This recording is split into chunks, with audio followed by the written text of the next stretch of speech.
the things that we think should be fast are slow. And so I think as like I've navigated the world in a different, like a non-typical body, I've had to come to accept that unless it is custom designed for me, nothing will be easy. Welcome to It's a Rare Story. I'm so excited that you are listening to this week's podcast episode. We are interviewing Kat today, and she was born with TAR syndrome. I'm so excited for you to listen to her story, and I hope it's as inspiring as it was for me. I'm so excited to have you on today's episode, Kat. And really, just to start off, what's just like one simple fun fact about you? Fun fact about me is that I was a swimmer on my high school swim team. I went to a public high school in South Jersey, and all 4 years I got to swim in the 50-yard freestyle. And it was just really fun to be a part of a team. And even though I was the slowest, because I was in a pool full of able-bodied swimmers, I still got like the loudest cheer. And I decided to like really race against the clock, not against other people. And so I always tried to just get my best time, and really just do my best. And so, yeah, in high school I got to do that. And then I also was the softball team manager, for the varsity softball team at Delsey as well. And so that was just really fun. And to be able to be like a part of a team, but not have to physically do the thing was really nice. Wow. Yeah. Personally, I'm not a swimmer, so um that I do know about freestyle, so that's cool. That is a really cool thing. I've loved the fact that people can just like get in the water and swim, and I'm like, how? Like I will swim in a pool, but not like swimming for an extended period of time. So that's really cool. And really, like you had said that you were swimming with able-bodied people. How was that? Did people like ask like about like why you swim and like all the different things? I'm just really curious. Um, yeah, no, I had been in the same school district my entire life, and so the like students I swam with at Delsey, I was just a part of their life, and so they didn't really question it, at least to my face. Okay. And then other schools didn't really care, that I know of. Um, and so I feel like, um, yeah, I was always mainstreamed in schooling. I went to like, I guess typical like kindergarten through 12th grade.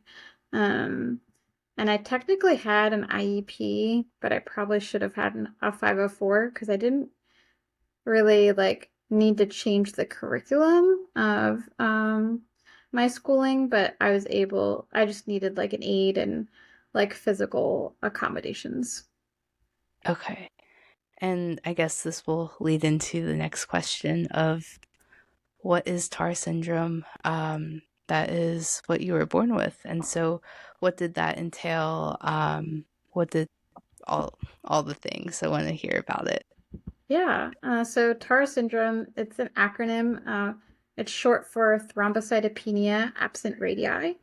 And so what that actually means in not doctor terms is that um, I have a genetic condition that caused a mutation of my first chromosome, which affects me from head to toe.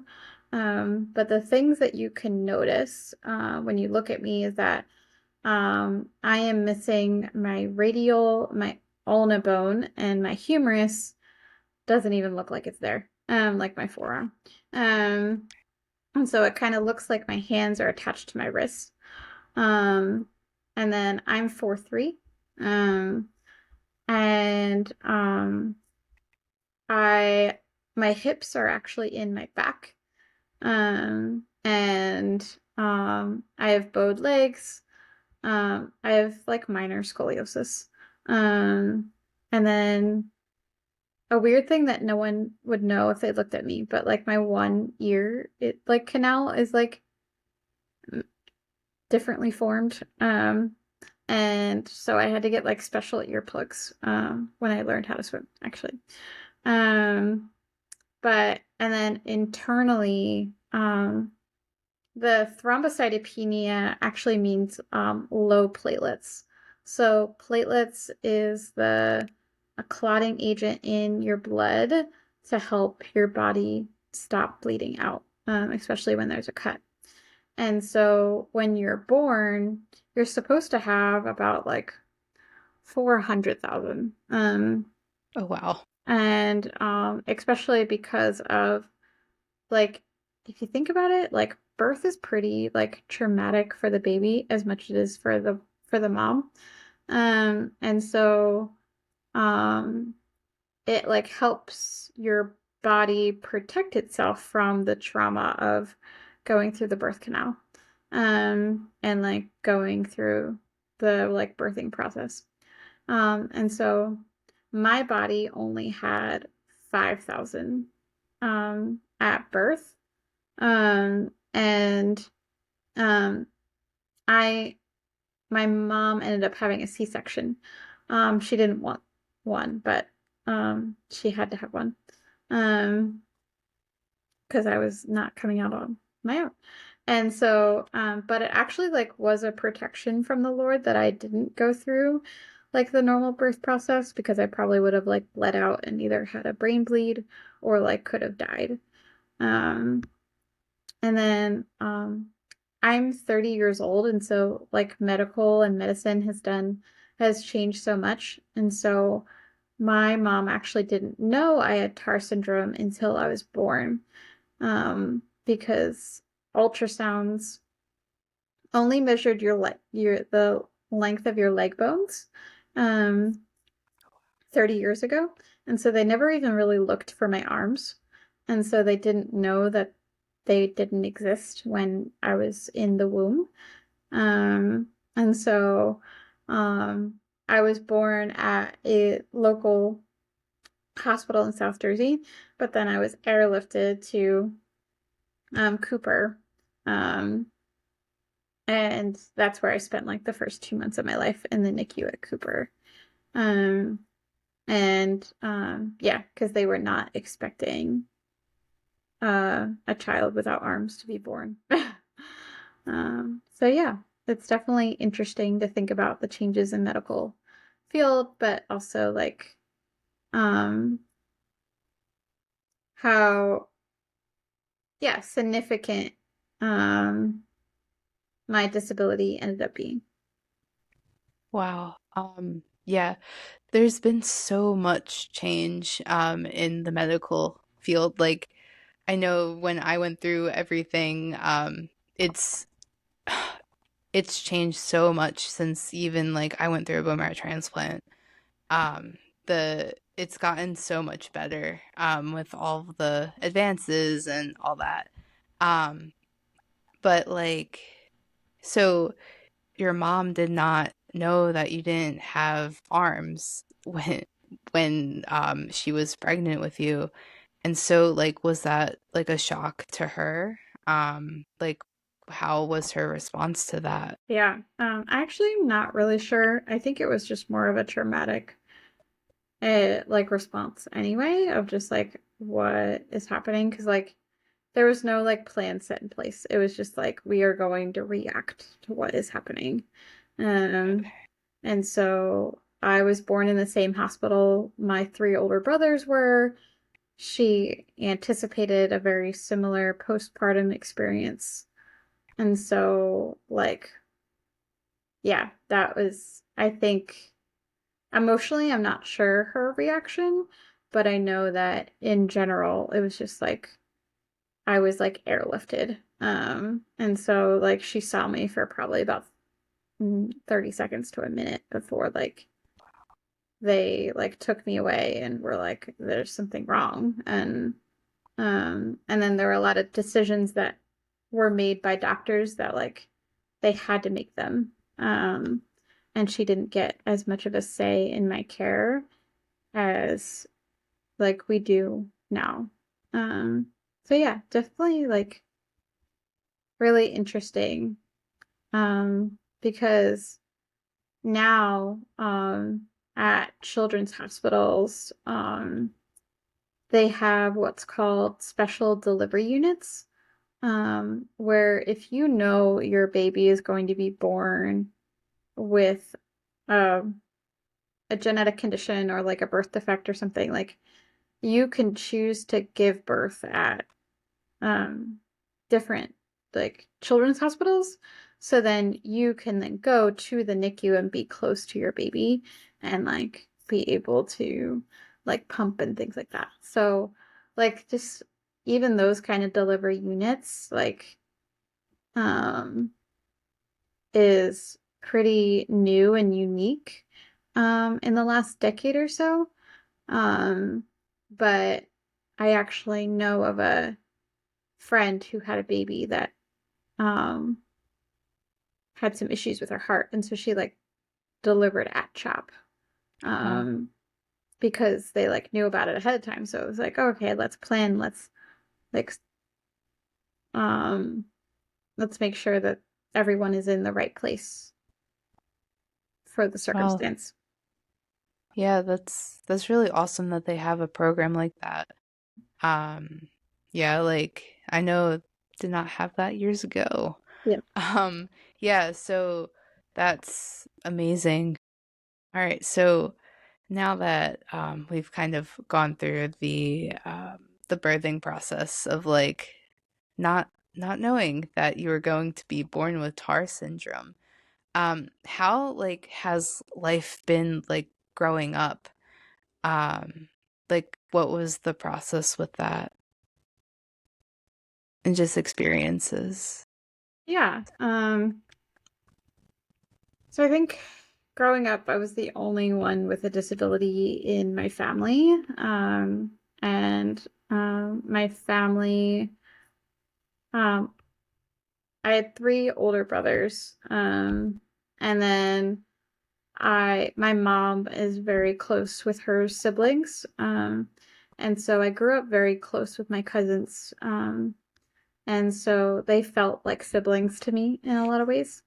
And so in as much as possible, um, my mom um treated me just like my brothers, and had very much like similar expectations to like what I could do. And then um we had this conversation before, but like um she created these like safe zones for me and how to like navigate life. And so um first it was like just like immediate family, and then it was like church, and then um it was like my preschool and then my schooling, and then I was in like different clubs and organizations outside of that. And so she was very intentional to make sure that like um she set me up for as much success as she could. Um and because I don't have arms, um growing up I needed a lot of like physical help. And because I'm 4'3", so I grew at a much slower rate than most kids. And so I was always just the tiniest in my class. Um, and so I had an aide from kindergarten all the way through 11th grade. And then in 12th grade, actually, my mom just helped me. um, because I no longer needed like help in the classroom. I just needed help like in the bathroom. And things like that. And so, but um yeah, I attribute a lot of my like success and like view of independence because my mom helped me with that. Um and so I she very much like put me in OT and like helped me like figure out how to do things and I was like a part of swimming and I was a part of Girl Scouts and I horseback ride and I like did everything, I feel like. And so um for me and like my disability, inclusion was like the best thing for me. And I was able to also be in a really good school district that gave me basically anything my mom asked for. Um, and so, but it also helped, like, we didn't move around. And so like, the next year's school, like, teachers knew I was coming into their classroom, so it wasn't a surprise. And so, like, people were able to prepare, for me to be a part of the classroom or whatever. Um, and so now adult life has been a little different. But yeah, like growing up, um, from my viewpoint, my disability didn't really like hold me back. Um, but I also just had a really supportive family and school system that um like kind of said sure like let's try.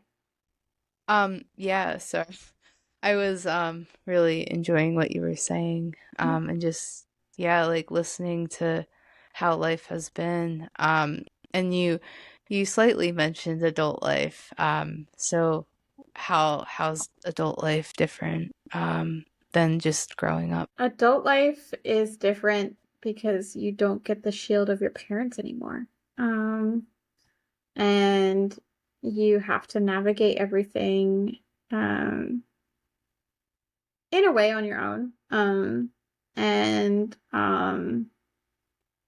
I feel like as an adult, people talk in front of you a lot more than like as a kid. I feel like I was oblivious to the ignorance or arrogance of other people. Like I know that like my cousins and my brothers were more aware of people staring at me than like I was when I was a little kid. Um, but like when I'm out by myself, I notice when people stare at me. I notice when I can't reach things off the shelf.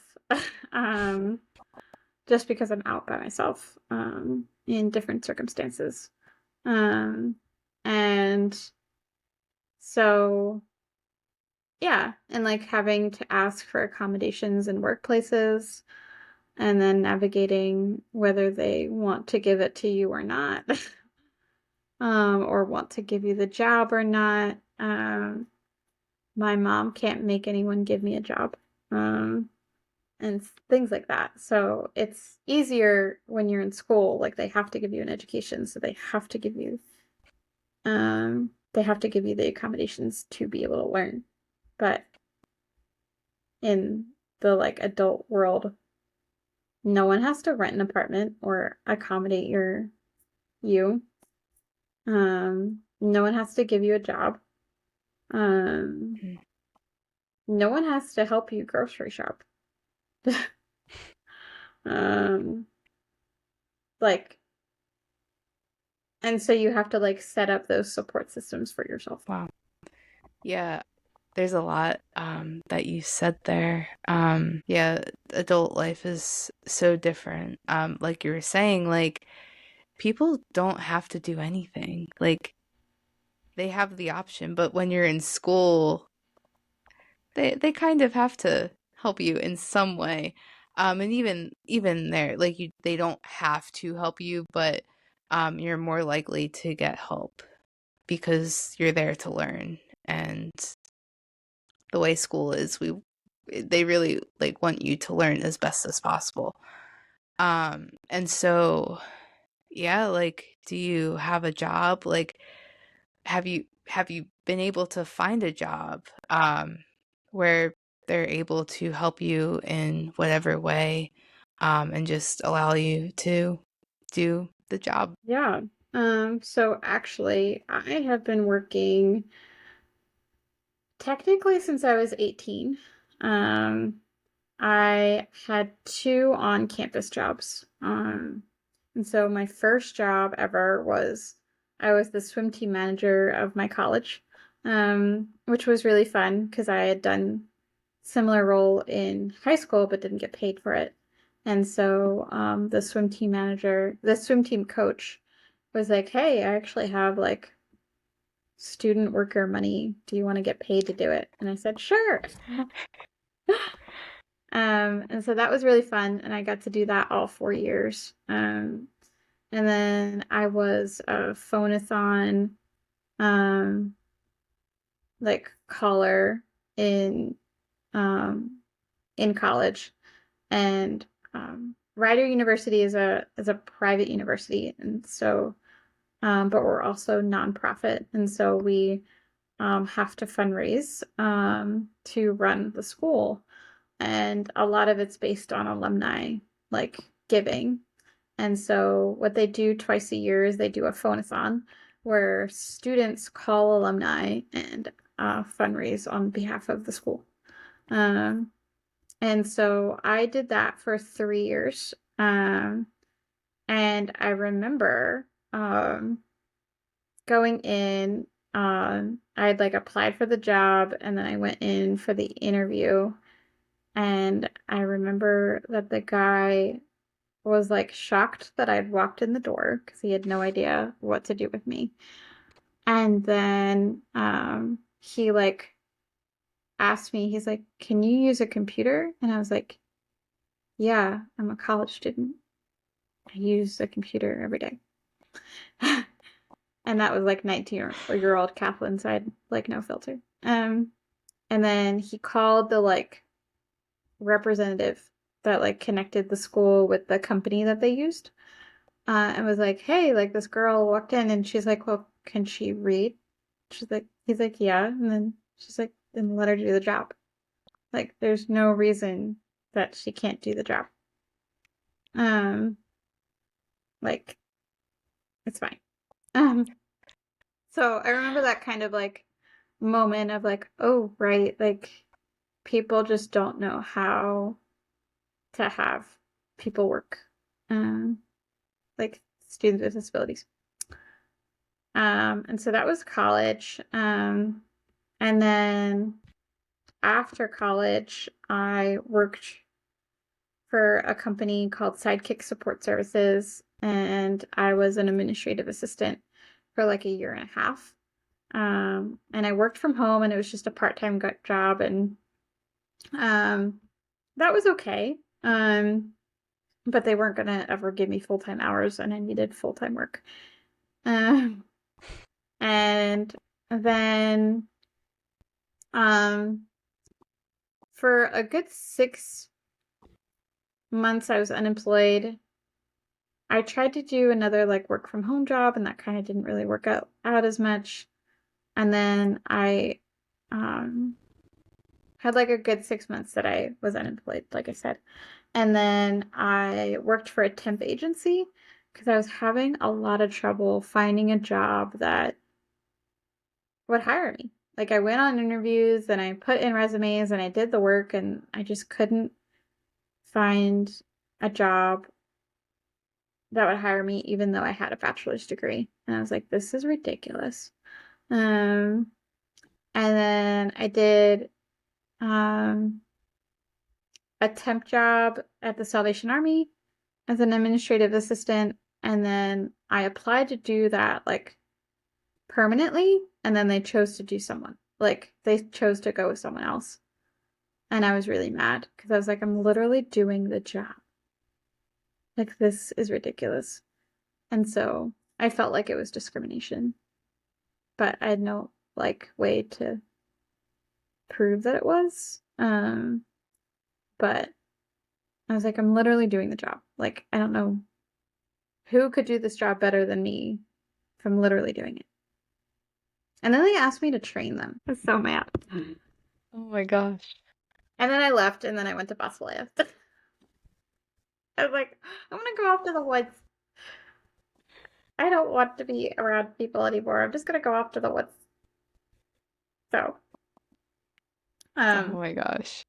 for people that don't know InterVarsity, listening to this, Basileia is a spring conference through InterVarsity Christian Fellowship, and it's a leadership conference, and that is actually my current employer. Um, and so after my 2 temp jobs, I worked for Canon Solutions America, um, and I was technically a billing representative, but I billed no one and I represented no one. Um, I was honestly like quality control for their contracts. And I helped fix problems on the back end of contracts. Um, for Canon Solutions America. It's a copier company. So I worked there for like 5 years. And I worked there through the pandemic. And then during the pandemic, like most people, I had a life crisis of what the heck am I doing? And I was also volunteering with InterVarsity Christian Fellowship, which is an interdenominational Christian um, organization whose role is to go on college campuses and help students learn how to create witnessing communities on their campus. And so I help coach and support students to learn how to share their faith, how to lead Bible studies, how to even just do Christian leadership skills, and sometimes help them adult. um, and the biggest thing is that I help them like learn how to say yes to Jesus in whatever circumstance God is inviting them to. Um, and so I, during the pandemic, was volunteering for them. I like started volunteering before then, and then during the pandemic, while I was volunteering, and I was working from home, and we had like nothing to do. Um, I was realizing that I was spending more of my time and energy with my students than like doing my actual job. Um, and then I also, it was something that I was willing to do for free. And I was like, you know what? Like, I deserve and like I feel like God is calling me to do this full time and be paid and so that these students could get the benefit of having a full-time campus staff minister where where all of my energy gets to go towards them. And so um I university is a very long like onboarding process. Um and so in February of 22 I interviewed and got hired, but I didn't start working for them until December of 22, because I had to like fundraise for about 8 months. Was that fundraising process challenging? Yes, I think also it was challenging because I was working full time. I was working a 40-hour job. I was volunteering about 5 hours a week with my students. I also had to fundraise. I also got pregnant and moved in that 8 month like time Wow. period. Okay. Highly recommend not doing that all at once. Um, Oh my gosh. but um, I got married in June of 2020. Um, and we had our son in December of 22. So yeah. Wow. So now that we have the overview of how your life has been, my next question is, what what has this journey like helped you learn? Learn about what? Because there's a lot of Oh, things I've learned. sure, sure. There's probably many, many, many things. But just really just seeing life differently. I don't know if that is that specific enough. Yeah. Okay, cool. Um, yeah. So it's kind of interesting to think about that because, like, in a way, probably in a lot of ways, this is the only life I've lived, and like I've only lived with no arms. And so, with someone with a disability, even though it's not typical, I don't know anything different.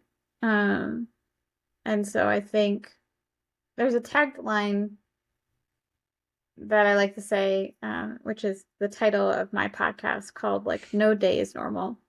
Um, Mm, and so I think growing up, I wanted to feel like normal and like my differences weren't like pointed out to me or the challenges I faced, like I wouldn't be like smacked in the face with them. But I realized that like this world is made very cookie cutter and very much like let's do the easiest, least expensive way to make anything, design anything, but also like how do we streamline everything? And there's not a lot of like nuance and wiggle room to like change the way that things are done or how things are built or anything like that. And so I get the like reason for it, but I just don't like it. And so like yes, it saves time, it saves money, and it is um we like to do things fast. Um but in my world nothing's really fast. um and the things that we think should be fast are slow. Um and so I think as um like I've navigated the world in a different like a non-typical body, um I've had to come to accept that unless it is custom designed for me, um, nothing nothing will be easy. um, and so the one thing that has been custom designed for me is my car, my modified car. And so getting in my car is probably the easiest thing I do. And I love my mm, car, even though it's getting old. And so Um, and that's something I didn't think I was gonna be able to do was drive a car. mm. Because typical cars are just not designed for people without arms to use them. Um, for safety reasons. And so, um, but I was able to find a company and then also a funding source to be able to modify my car. And so that I've been able to like be more independent and navigate the world, especially in New Jersey and Pennsylvania. Like public transportation really stinks. And so you kind of needed a car to be able to get anywhere in like any timely fashion. So I got my car modified back in February of 2017. And so yeah, it's a lovely car. I love and but it's the only thing that has ever been like custom built for me. And so all the way from like simple everyday things to like clothes, like finding clothes that are easy for me to put on is very challenging. Mm. Um, Finding an apartment is very challenging. Um, and what are other everyday things? Um, Shopping has become easier since the pandemic. Um, so curbside pickup has made life so much easier, and food and grocery delivery has made life easier so that but I have to pay someone to do the thing. Mhm. And so it's kind of like this disability tax. I don't know if you've heard of that. Um, Um, no, I don't think I really have heard of that. Could you explain what that is? yeah, and so kind of a term that the disability community likes to call it is it's called a disability tax. And so it's like the fees or the things that we have to pay for that typical people don't have to pay for. And so like I'll use like Instacart or things like that. Like you have to pay fees to do grocery shopping. But like Mm. if you can't physically carry your own groceries into your house, you have no choice, but you also have no choice to pay the fees. Um, and so it's like something that is a convenience and makes life easier for the rest of the world. Well, it's like an absolute necessity to a lot of people with disabilities. Um, and a lot of um, mobility aids and like little tools to make your life easier are not covered by insurance. And so they're like items that like you have to buy to like function, but like uh, typical people don't have to Mm. spend their money on that type of thing. Um, Even just like over the counter medication. And um, so yeah, that's kind of what a disability tax is. Okay, thank you. And then I wanted to just ask this question. So you had said about your car getting modified. What does that look like? Like how was it modified so that you would be able to drive? Yeah, this would be easier if I could show you, but I'll like describe it. So I have a Honda HR-V, so it's like a subcompact SUV. And I have an extra steering wheel that is comes out of the cup holder of my car, and it's like it's a much smaller steering wheel, and it has a handle that is a T-shaped, so that it's really easy for my hands to use it, and like for my grip. Um, and then I have a little computer that is um, routed and on my driver's side door. And the computer screen is basically like they rerouted a lot of my controls to be on this computer screen. Um, so my windows, my locks, my blinkers, my headlights, windshield wipers, my gear shift, my ignition, is all on this like um very small like computer screen. Um and I have what's called a digitone, which is like a little button that's on the like computer screen like underneath, and it has 8 different tones, and so it has 8 different commands that I can do, while not having to look at it so that my eyes can still be focused on the road. Good. That's great to hear. Yeah. Um, Wow. yeah. So it's pretty high tech and it's pretty cool. Um, so Mobility Works, shout out to them. They're the ones that modified my car. Um, Awesome. That's that's really cool. It's great to hear that there's options. Like if someone wants to job, oh my gosh, if someone wants to drive, and maybe they are not physically able to with a typical car, there's still options out there. And that is just it's amazing to hear.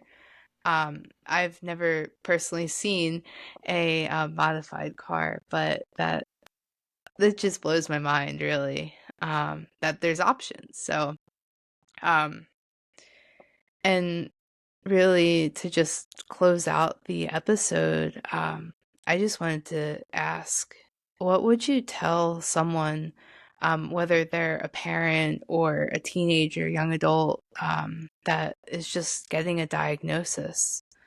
Like, what would you tell them? Yeah, a diagnosis can be a lifeline. Um, it can be a way to help you or your family member get the supports they need to be able to thrive in a world that wasn't made for them. And so, like, it is scary to first get a diagnosis, but it is much harder to get help and support that you need without one. so good. So, So good. Thank you, Kat, for joining me for this week's episode of It's a Rare Story. And we're so grateful to everyone that has listened to this episode. And if you haven't already, make sure to like, subscribe, and share this with a friend. We cannot wait until we have another episode out in a few weeks. See you then.